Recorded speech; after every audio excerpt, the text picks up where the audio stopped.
کیا درجہ اللہ نے دیا ہے سیدہ عائشہ صدیقہ کو. کہتی ہیں حضور کا وصال میری گود میں ہوا ہے. اور مولا علی شیر خدا فرماتے ہیں میں نے حضور کو سب سے زیادہ عائشہ صدیقہ سے پیار کرتے ہوئے دیکھا. اور عائشہ صدیقہ رضی اللہ تعالیٰ عنہ فرماتی ہیں میں نے حضور کو سب سے زیادہ فاطمہ الزہرا سے پیار کرتے تھے. یہ الگ ماحول ہے ان کا آپس میں.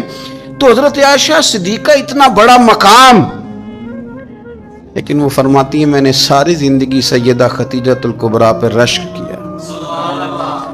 میں نے کہا کیا بات تھی اس خاتون کی جو وصال کر گئیں، لیکن شاید کو دن خالی جاتا ہو کہ مدینے والے ان کی وفاؤں کا ذکر نہ کرتے. شاید کوئی خالی دن جاتا ہو. کہتی ہے میں نے اتنا قابل رشک ماحول نہیں دیکھا. ایک دن حضور گھر میں گوشت لائے اور مجھ سے فرمایا عائشہ گوشت پکاؤ. تو میں اسے صاف کرنے لگی تو حضور فرمانے لگے شوربہ ذرا زیادہ کرنا.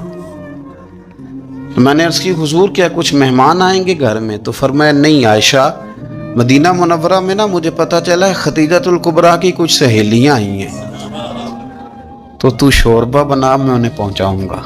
خدیجہ کی سہیلیوں کو شوربہ زیادہ پکا ذرا. تو حضرت عائشہ صدیقہ کہتی ہے میں نے بڑے نرم لب و لہجے میں بڑی بنا سوار کے مسجع مکفہ چن کے جملے بات کی.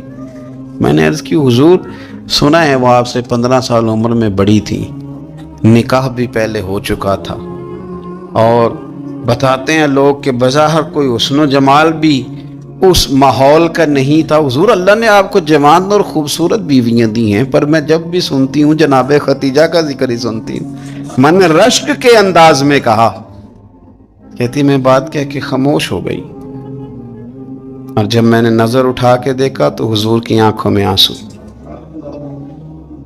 نبی پاک صلی اللہ علیہ وسلم کا یہ انداز دیکھا تو میں نے کہا حضور میں رب رسول کی بارگاہ میں توبہ کرتے ہیں، اب تو رو دیے. تو حضور فرمانے لگے عائشہ یہاں جو بھی آیا ہے نا وہ سکھوں اور آسانیوں کے دنوں میں آیا ہے، اور خدیجہ میری ان دنوں کی ساتھی تھی جو میرے تکلیف کے دن تھے، میری آزمائشوں کی، میری پریشانیوں کی میری ساتھی تھی. جب لوگ مجھے تکلیف دیتے تھے میں گھر جاتا تھا تو مجھے کہتی تھی حضور آپ تو صلہ رحمی کرتے ہیں، غریبوں کا بوجھ اٹھاتے ہیں، آپ تو لوگوں کے ساتھ محبت سے پیش آتے ہیں، حضور آپ پریشان نہ ہوں، آپ کا رب آپ کو ہمیشہ عزتیں ہی عطا فرمائے گا. علامہ اسماعیل حقی نے حدیث لکھی، حضرت عائشہ صدیقہ رضی اللہ تعالیٰ عنہ فرماتی ہیں، تفسیر روح البیان میں موجود ہے. کہتی ہیں ایک دن حضور اچانک میرے ساتھ آرام فرماتے بستر سے اٹھے نکل گئے. ہمیشہ نبی پاک علیہ السلام کا طریقہ مبارکہ تھا جب رات کو تہجد کے لیے اٹھتے تو کہتے ابو بکر کی بیٹی حق تیرا ہے، وقت تیرا ہے، پر اگر تو اجازت دے تو میں اپنے اللہ کو راضی کر لوں. آج حضور نے پوچھا ہی نہیں، بستر سے اٹھے چلے گئے. کہتی میں اٹھی، میں نے دائیں بائیں دیکھا، محبوب نظر نہ آئے. حضور کی طامت استعمال شدہ پڑی تھی، وہ طامت میں نے اٹھا کے اوڑھ لی اور میں نکل گئی حضور کو تلاش کرنے. کہتی ہیں جب میں باہر گئی مسجد نبوی شریف کے ساتھ جنت البقیع کی جانب، نبی پاک سجدے میں تھے.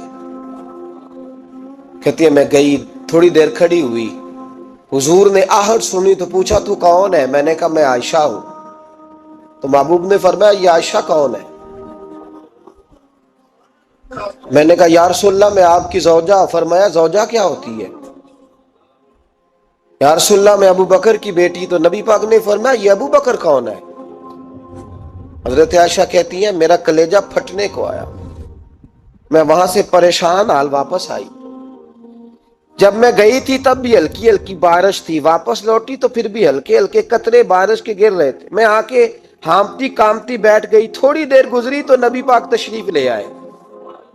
تو حضور صلی اللہ تعالیٰ علیہ وسلم نے مجھے پریشان دیکھا تو کہا عائشہ کیا ہوا؟ کہا حضور آج وہ ہوا ہے جو کبھی نہیں ہوا.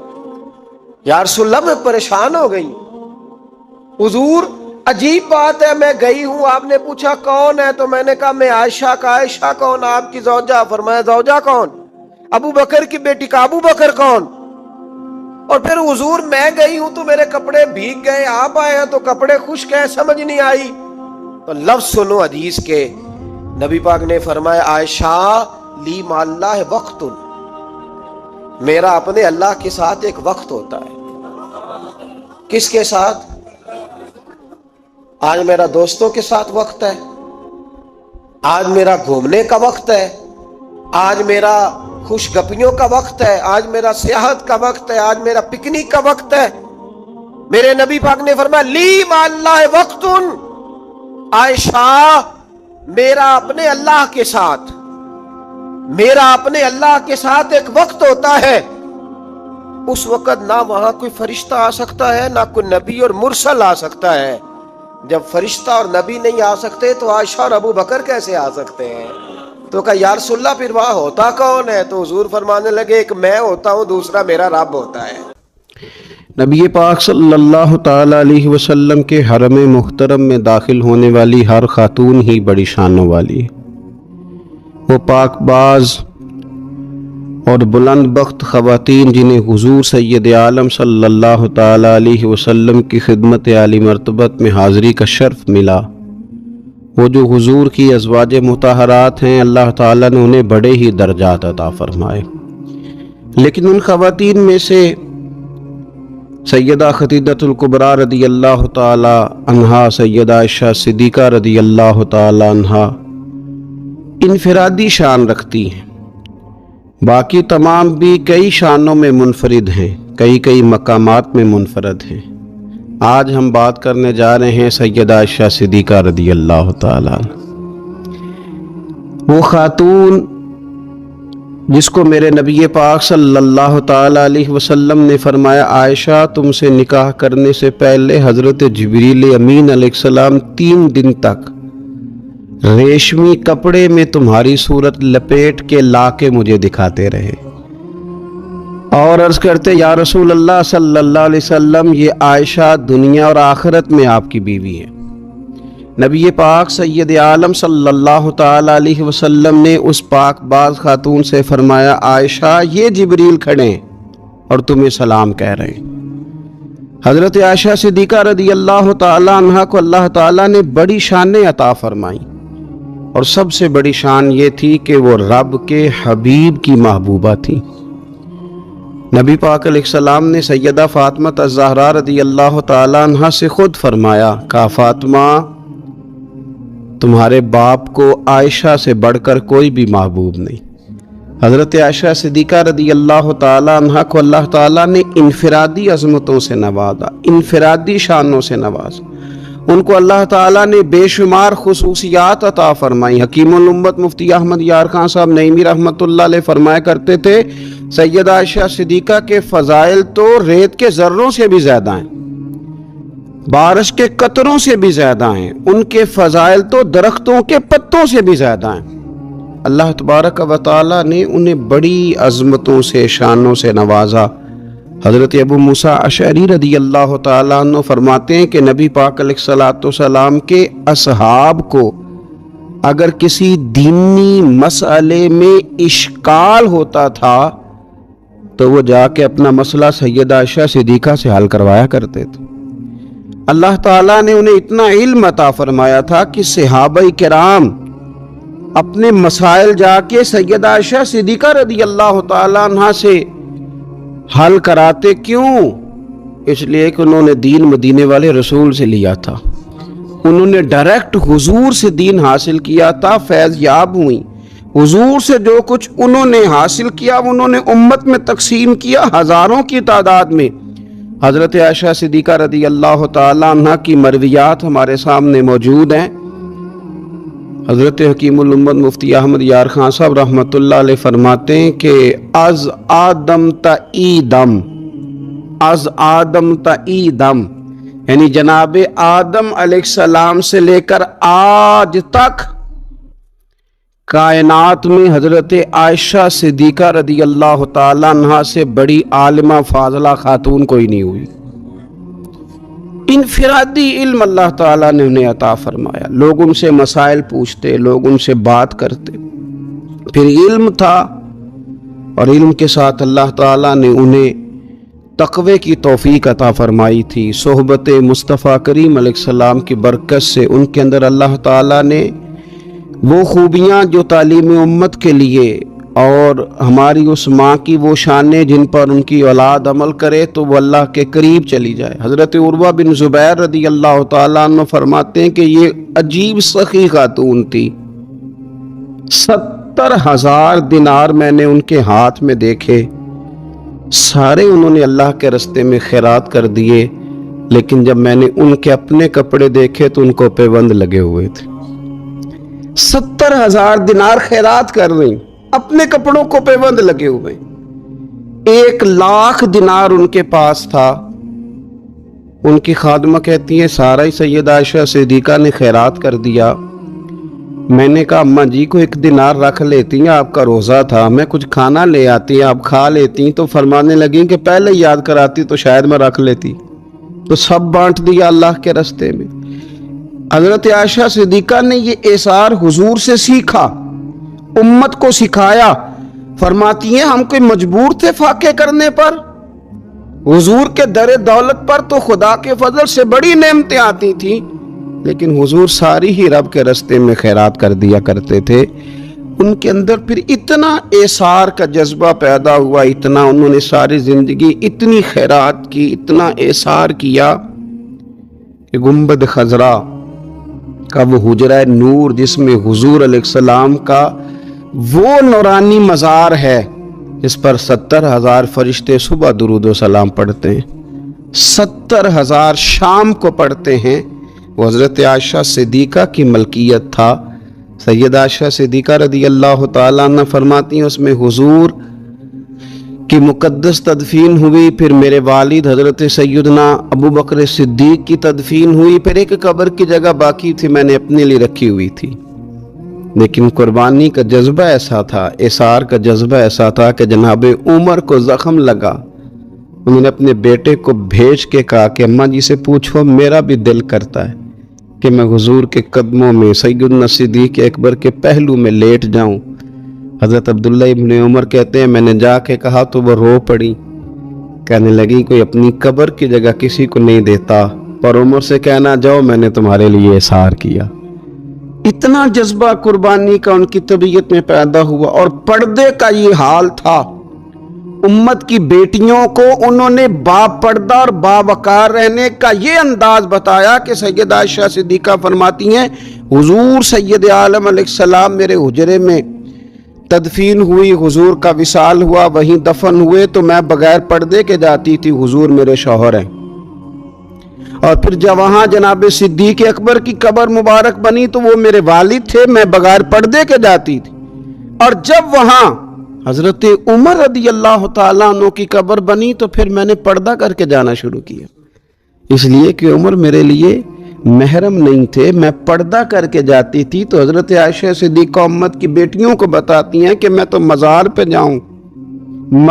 جاؤں تو پردہ کر کے جاتی ہوں، میں تو حضرت عمر کے مزار پہ جاؤں تو پردہ کر کے جاتی ہوں، اور تم بغیر پردے کے بازار چلی جاتی ہو، وہاں تم چلی جاتی ہو، سر عام چلی جاتی ہو۔ یہ معیار دیا حضرت عائشہ صدیقہ رضی اللہ تعالی عنہا نے امت کی بیٹیوں کو۔ عبادت انہوں نے اس طرح کی، تقویٰ ان کا اس طرح کا تھا کہ آپ کے بھانجے فرماتے ہیں کہ ساری رات ہی وہ اللہ کی بارگاہ میں حاضر رہتی تھی، ساری رات ہی مصلی آباد رہتا تھا۔ پھر بھی ایک دفعہ حضور کی بارگاہ میں عرض کیا انہوں نے، یا رسول اللہ میری بخشش کی دعا کر دیں، میرے گناہوں کی معافی کی دعا کر دیں، یہ عاجزی ہے۔ تو نبی پاک علیہ الصلوۃ والسلام نے دعا کر دی، اے اللہ عائشہ کے ظاہری بھی معاف کر دے، باطنی بھی معاف کر دے، اگلے بھی معاف کر دے، پچھلے بھی معاف کر دے۔ اتنی خوش ہوئی کہ مسکراتے مسکراتے حضور کی گود میں آ گئی۔ صحیح ابن حبان میں موجود ہے کہ نبی پاک نے فرمایا عائشہ اس دعا پہ تو بڑی راضی ہوئی ہے نا؟ یا رسول اللہ میں بڑی راضی ہوئی ہوں۔ تو دیکھنا حضرت عائشہ صدیقہ کے صدقے امت پر کتنا کرم ہو رہا ہے۔ حضور نے فرمایا تو بڑی راضی ہوئی ہے نا یہ دعا سن کے کہ اللہ اس کے ظاہری بھی معاف کر دے، باطنی بھی معاف کر دے، اگلے بھی معاف کر دے، پچھلے بھی معاف۔ حضور میں بڑی راضی ہوئی ہوں۔ تو حضور فرمانے لگے مجھے اللہ کی عزت کی قسم میں یہ دعا اپنی ہر نماز میں اپنے ہر امتی کے لیے کیا کرتا ہوں۔ یہ ہمیں حضرت عائشہ صدیقہ کے صدقے